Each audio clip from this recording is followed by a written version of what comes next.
Welcome to Northwest Fudge Factory, home of the largest slab of fudge.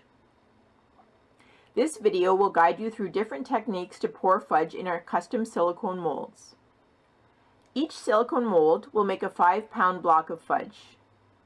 The mold itself weighs exactly 1 pound, so you are weighing in even numbers if you don't want to tear the scale to back it out. On the side of the silicone mold, you will find grid marks every 1 inch. This will give you 10 half-pound slabs. On the opposite side of the mold, there is a dividing line if you want to cut those slices in half, creating 1/4 pound pieces. We strive to simplify fudge making from our pre-measured fudge ingredients to our silicone molds to our custom fudge containers. We don't cut corners in business or in fudge, and we certainly don't want to sell you needless packaging that won't help you grow your fudge business.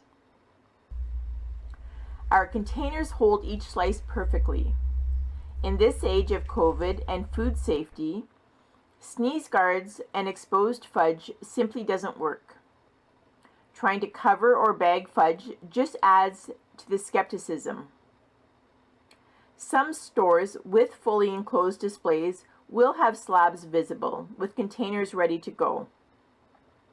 Our containers can be stacked for a beautiful display on their own. You don't need to hold fudge ransom with a staff member ready to pounce. Contrary to most of your training, this fudge will sell itself. Get it out front and available to customers. Offer a deal like 1 for $8, 2 for $15, or 3 for $20 to upsell. To begin, we will start by giving the silicone mold a quick spray with an oil-based cooking spray, like Pam or canola. They work great.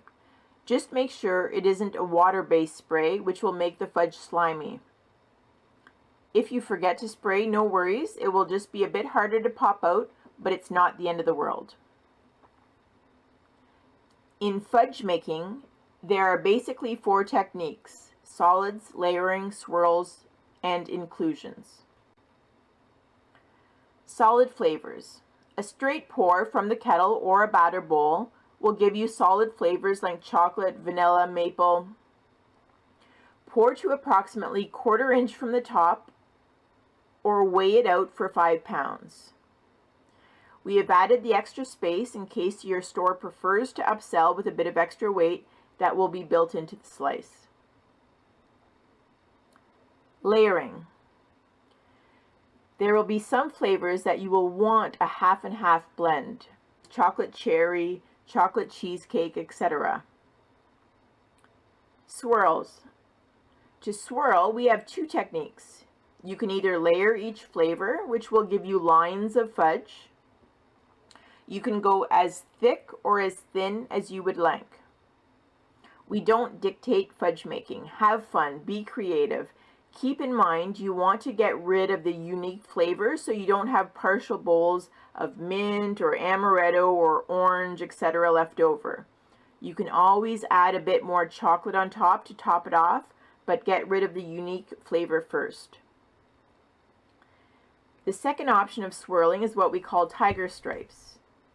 In this case, I have about 4 pounds of mint, or any flavor will do, and I just have 1 pound of chocolate left. I mix my unique flavor very well. In this case, I have added green food coloring and peppermint flavoring to vanilla fudge. I mix it very well.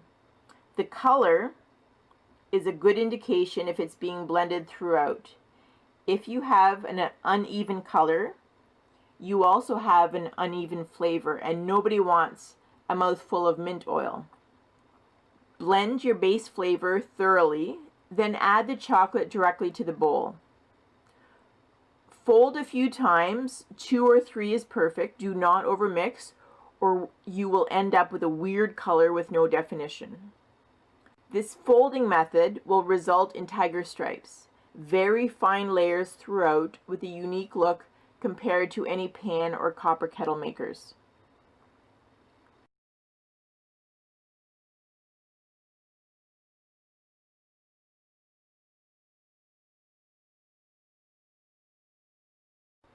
Inclusions.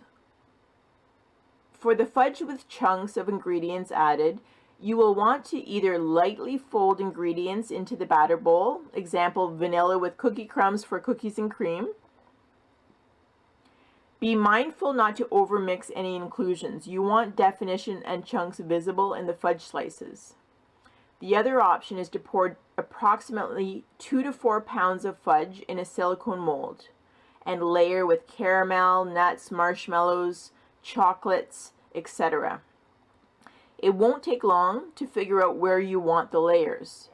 For a caramel-based fudge, you want the layer in the middle. For Rocky Road, marshmallow, and others, you'll push the inclusions down into the fudge.